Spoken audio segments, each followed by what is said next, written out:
Welcome to episode 44 of the Princeton Podcast, produced by the podcast production team at HG Media, providing audio and video production services here in Princeton since 1999. In this episode, our Princeton Podcast host, Mayor Mark Freda, welcomed David Nirenberg, the director of the Institute for Advanced Study, serving as a model for protecting and promoting independent inquiry and the importance of academic freedom worldwide. David Nirenberg described the Institute's illustrious history and its mission of assembling groups of scientists and scholars from around the world who devote themselves to pushing beyond the present limits of human knowledge. Mark and David also discussed the Institute's sense of community here in Princeton, as well as the interest in the Institute prompted by the recent film Oppenheimer. This episode is an enlightening look into another of Princeton's significant institutions. So without any further introduction, let's join our host, Mark Freda, and his guest, David Nirenberg, for episode 44 of the Princeton Podcast. David, thank you for joining us today. It's a great pleasure to be here. We appreciate that. David, could you briefly explain what the mission of the Institute for Advanced Study is? Sure, the mission is really simple. And the mission is discovery. The place was established in 1930, and its goal was just to be a place where anyone, anywhere in the world, I think in 1930 they said regardless of sex, religion, or nationality, or race, could actualize their potential for discovery. And we've been that ever since. We've been bringing people from roughly 40, 50 countries a year to the Institute to actualize their capacity for discovery. I guess there's a second mission, which is to make sure that that discovery reaches the communities that can benefit from it. That might be policy, it might be education, it might be really any community that can benefit from the kind of discovery that the Institute is generating. That's great. Thank you. So could you touch on some of your previous roles and how they prepared you for your current position at the Institute? And what made you a desirable candidate for the director's position there?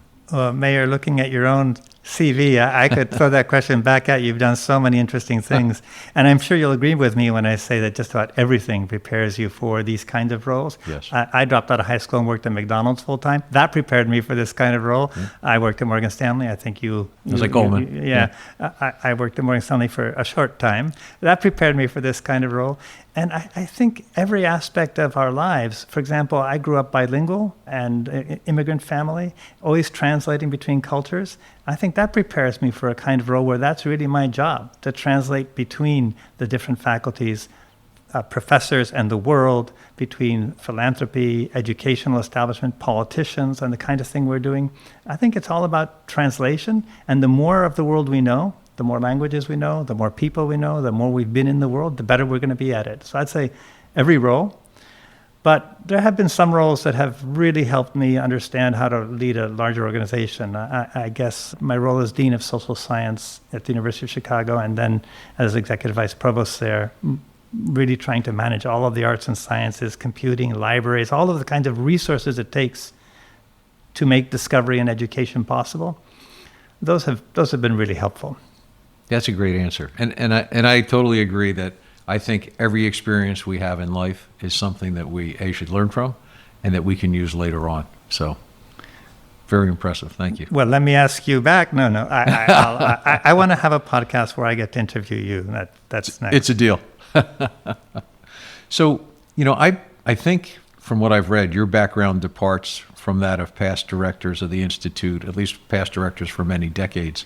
So how is that going to impact the Institute? You're having a very different background than recent directors. That's a good question. It's true that most recent directors of the Institute have been really specialized in physics, mathematical physics, or mathematics. And I think those are very important areas at the Institute. They always have been, they always will be. And so have the other schools of the Institute been important: historical studies, social science. I may be the first director in recent memory who really comes from the less mathematical and more interpretive side, the more humanistic side. But I think we're at a moment in which that's actually really helpful. We're in a moment in which translating between expertise, between science and society, for example, is as difficult as it's ever been and as important as it's ever been. We're in a moment where being able to understand problems at their largest. So take, for example, the problem of machine learning or artificial intelligence. and how, as we say nowadays, we can align technology with humanity. But that's, on the one hand, that's a scientific problem, a technological problem, but on the other hand, it's a humanity problem. We have to understand humanity in order to understand what alignment would be and how we might achieve it. So addressing the kinds of issues we're facing now, I'll just harp on AI because everyone's thinking about AI, it really requires the ability to move across many domains of knowledge.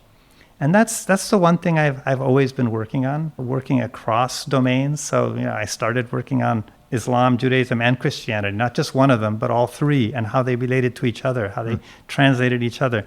Then I've worked on how humans have used number to think with, how the history of mathematics and the history of human knowledge have intersected.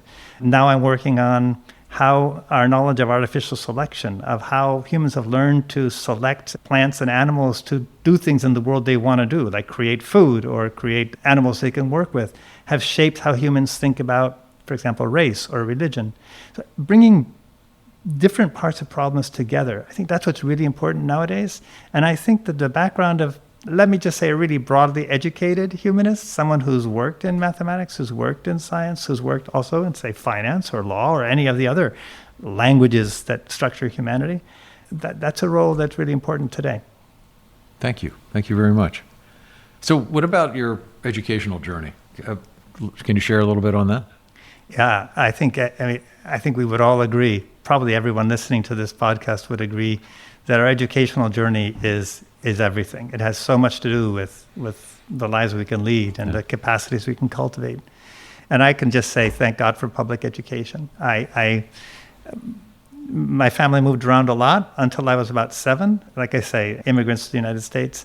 And then Gilliland Public High School, the Flying Dutchman, that was really, I think, the basis for everything. So I'm one of those people, and there's many people in the world who are like me, who owe almost all of our opportunities to education. And I can't say enough about the education offered at Princeton. The fact that Princeton has such strong public education, as well as a large variety of very good private education, means that for us to recruit anyone from anywhere in the world, no matter what their economic circumstances, to come to the Institute for a year or longer, to discover what they're capable of discovering, becomes that much easier because we know that their children, again, no matter where in the world they come from, what languages they speak, what they're interested in, they're going to get a great education here in Princeton. And so I just say my educational path, it led through public school, then it went to Yale and Princeton, and those were all great things, but it all started with the kinds of things that you're making possible. Yeah, I think it's a great point that education is key to so much in everyone's life and their future. And something that we should all remember is that when we need to support education, there's a really good reason as to why we should. Amen. Thank you. So what about, I mean, you've written a lot of books. So do you want to share some of the topics that you've written on? Yeah, I mean, I guess because I grew up kind of in between languages and cultures and religions, I've always really been interested in that, how these things mix. Mm-hmm. Of course, that's also the American story, right? Right. So I really started working on religions, on how Islam, Judaism, and Christianity interacted with each other, thought about each other, took shape kind of as neighbors of each other. And that was my dissertation here at Princeton. I have very fond memories of this place from my youth. And I continue to be really interested in what the history of Muslim, Jewish, Christian relations can tell us about not only the past, but also our possibilities of interaction in the present and the future. So I've written a lot on that. My first book was called Communities of Violence, and I think the name alone is meant to kind of give you a sense of both the communities aspect and the tension. And then I've worked on books like Neighboring Faiths, which is also meant to kind of give you a sense of how these religions both take shape next to each other, interacting with each other, and how they also can harbor very negative feelings about each other. And I think I've worked a lot on particular forms of religious prejudice. I wrote a book called Anti-Judaism, which was really about the long history from ancient Egypt to the present of thinking about Jews. And those kinds of books have also helped me move into areas like helping Facebook think about hate speech or These are things that have direct application in some ways to our present situation, to the tension between parts of the Islamic world and the West, to recurrent forms of religious prejudice, religious discrimination, racial prejudice, racial discrimination. I've been working on that as well. It's pretty amazing. I love just listening to you here. This is very impressive, as to be expected. Well, I'll tell you, every professor loves to talk. So if you ask me a question, you're just going to... I appreciate that. So can you explain to us that, at the Institute, you have permanent faculty, and then you have visiting researchers and scholars that come in each year.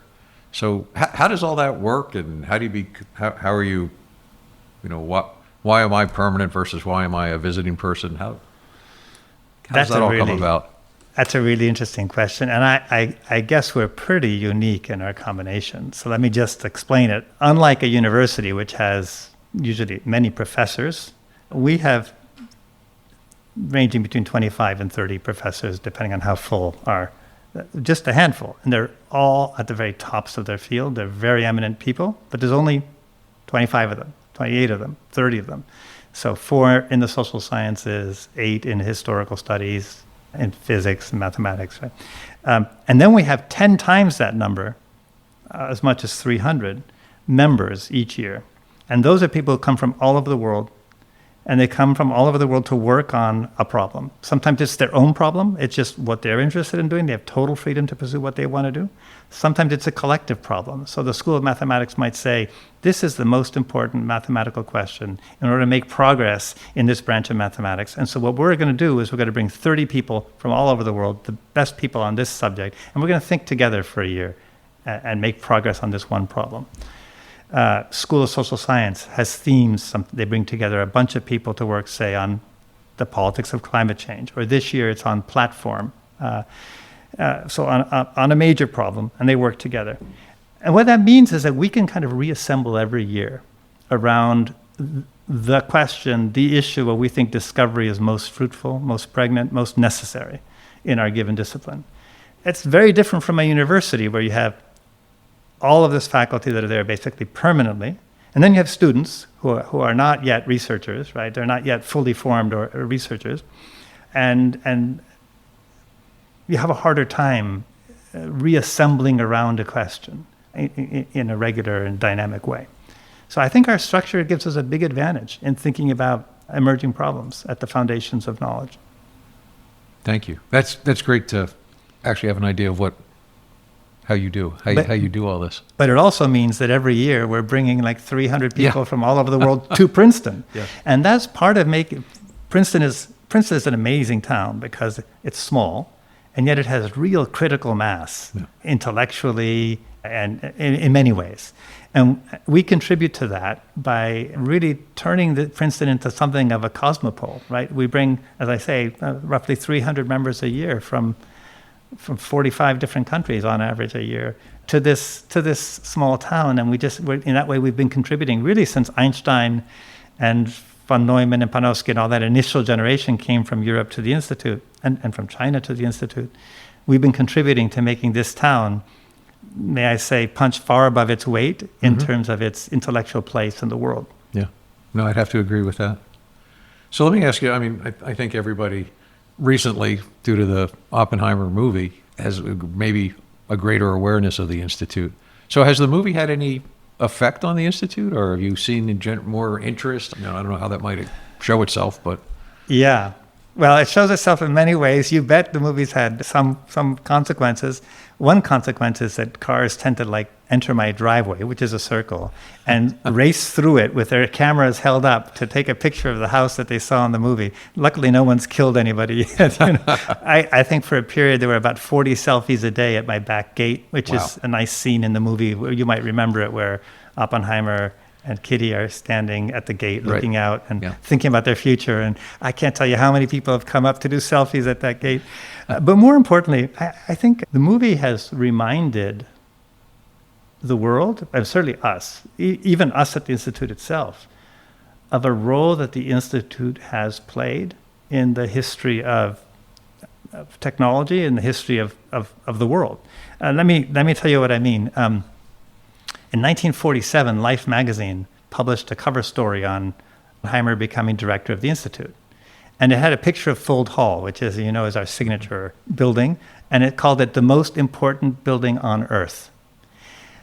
Well, why was it the most important building on Earth in 1947? I mean, apart from the physics and the historical studies and all the research that was being done, it was also important because it was a place where many of the leading thinkers of the age, not only physicists like Oppenheimer and Einstein, but also historians and diplomats like George Kennan, philosophers, etc., like Chernis, were thinking about how can our world deal with this new tool that humanity has, the atom. That was a pressing question, right? This was a technology that promised to transform the world in many ways and could also threaten to destroy it. And the Institute was the place where thinking about this, the International Atomic Energy Agency, all of these kinds of things took form or birthed by the conversations at the Institute between Oppenheimer and many others about how to do this. And you get a hint of that in the movie. Mm-hmm.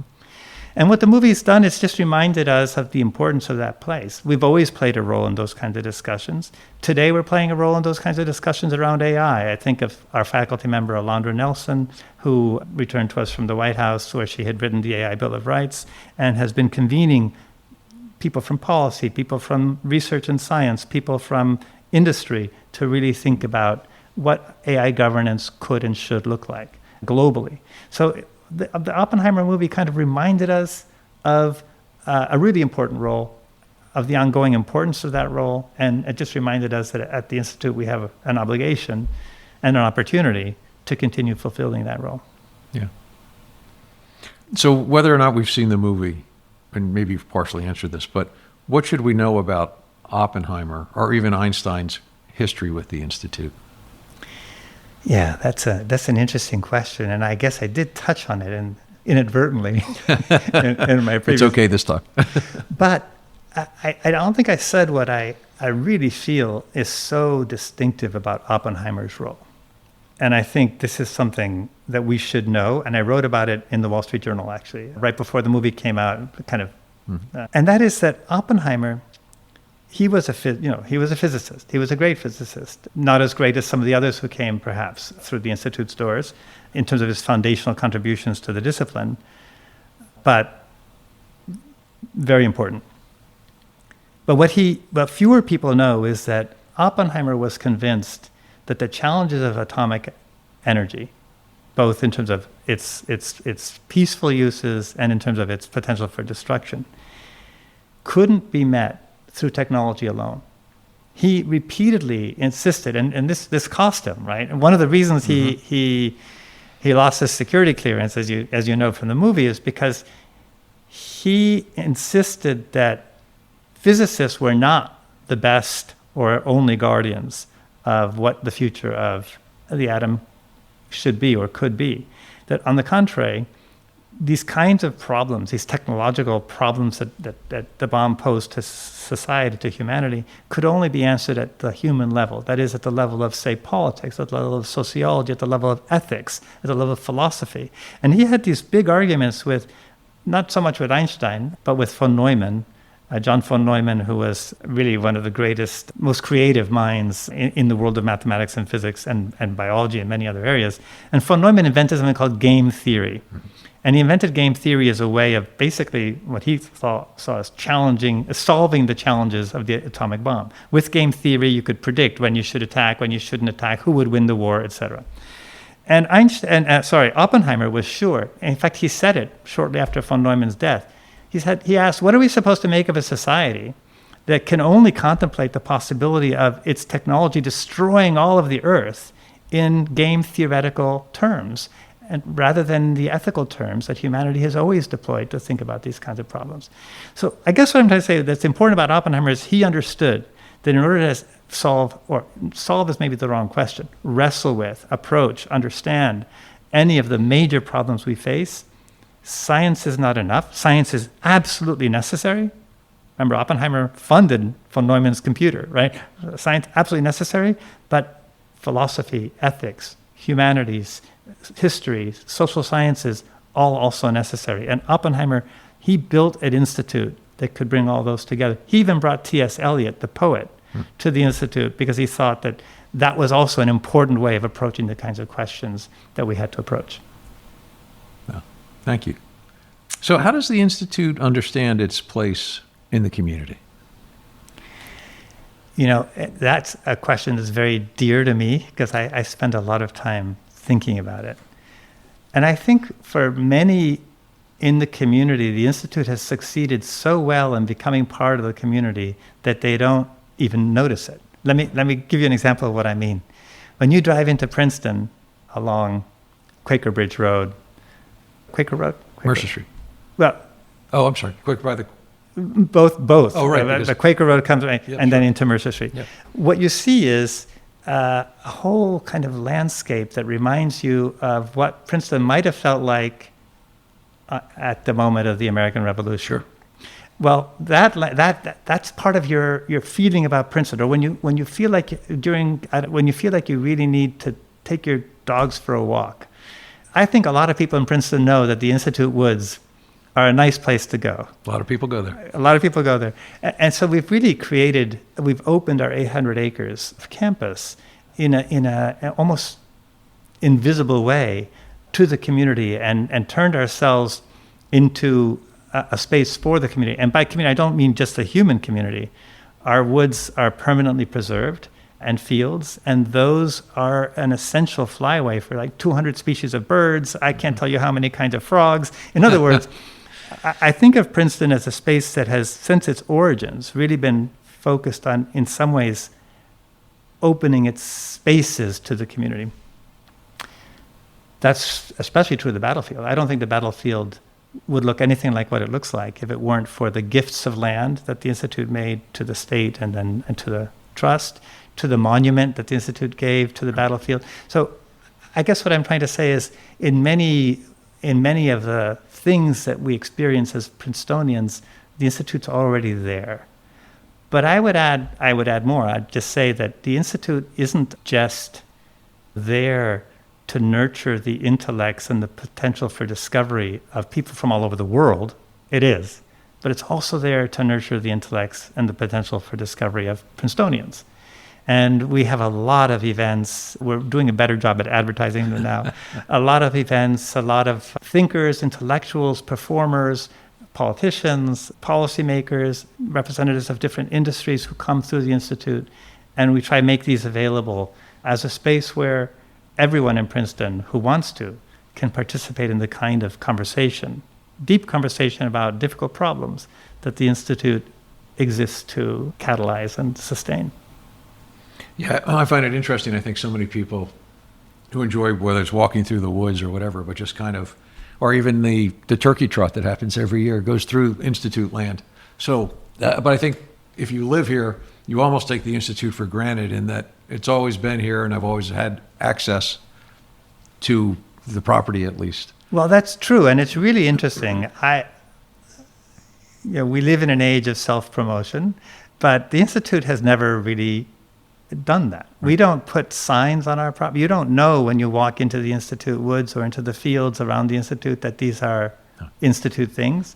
You don't know that the Einstein House, well, there's not even a sign outside of Einstein House. It doesn't say this was Einstein's house. It doesn't say this house belongs to the Institute because for advanced study where Einstein was a professor for all of his later life. It doesn't say anything, right? So I think that that's on us, finding better ways to communicate our role and our openness to the community. And we're definitely working on that. I welcome your ideas. Yeah. So I guess related to that, so how does a resident become aware of these different opportunities at the Institute to come hear a discussion, a lecture, or? Well, there's lots of different ways depending on the kind of involvement you want. For example, we have a program called Friends of the Institute for Advanced Study where you can actually become a friend and gain access to many of the facilities and many of the events even some events that are closed to the public. But we also have begun trying to advertise more extensively, places like Town Topics, and we have the kinds of things we do. So we had a master class with Joyce DiDonato, the opera singer, or we brought Dan Weiss, the president of the Metropolitan Museum of Art, to talk about the future of museums. Or, we're constantly bringing in a few weeks, we'll be bringing Catherine Fleming, who's the president of the Getty Trust and the former provost at NYU, and Dame Louise Richardson, who's the president of the Carnegie Foundation and former head of Oxford University, to talk about the past, present, and future of higher education and foundations. So we're constantly doing these kinds of things, and we're trying to do a better job of letting you all know about them. And again, the website is also a source of information about everything from our stargazing events to our geocaching in the woods events. We try put together things for a vast diversity of ages and interests. David, thank you very much for being here today, and thanks for everything that you've shared about the Institute and about yourself. We really appreciate it. It's a great pleasure, and I want to thank you and your colleagues in the local government for the dedication, for the community engagement, for all of the work you do that makes this place such a fantastic place for the Institute to have thrived in for almost a century. Yeah. Princeton is a special place, and we're all lucky to be here. Thank you. You said it. Thanks. The Princeton Podcast is produced by the podcast production team at HG Media, providing audio and video production services here in Princeton since 1999. If you enjoyed this episode of the Princeton Podcast, please share it with your friends. Visit our website at princetonpodcast.com. And be sure to subscribe to us on Apple Podcasts, Spotify, Google Podcasts, Amazon, or wherever you listen to podcasts.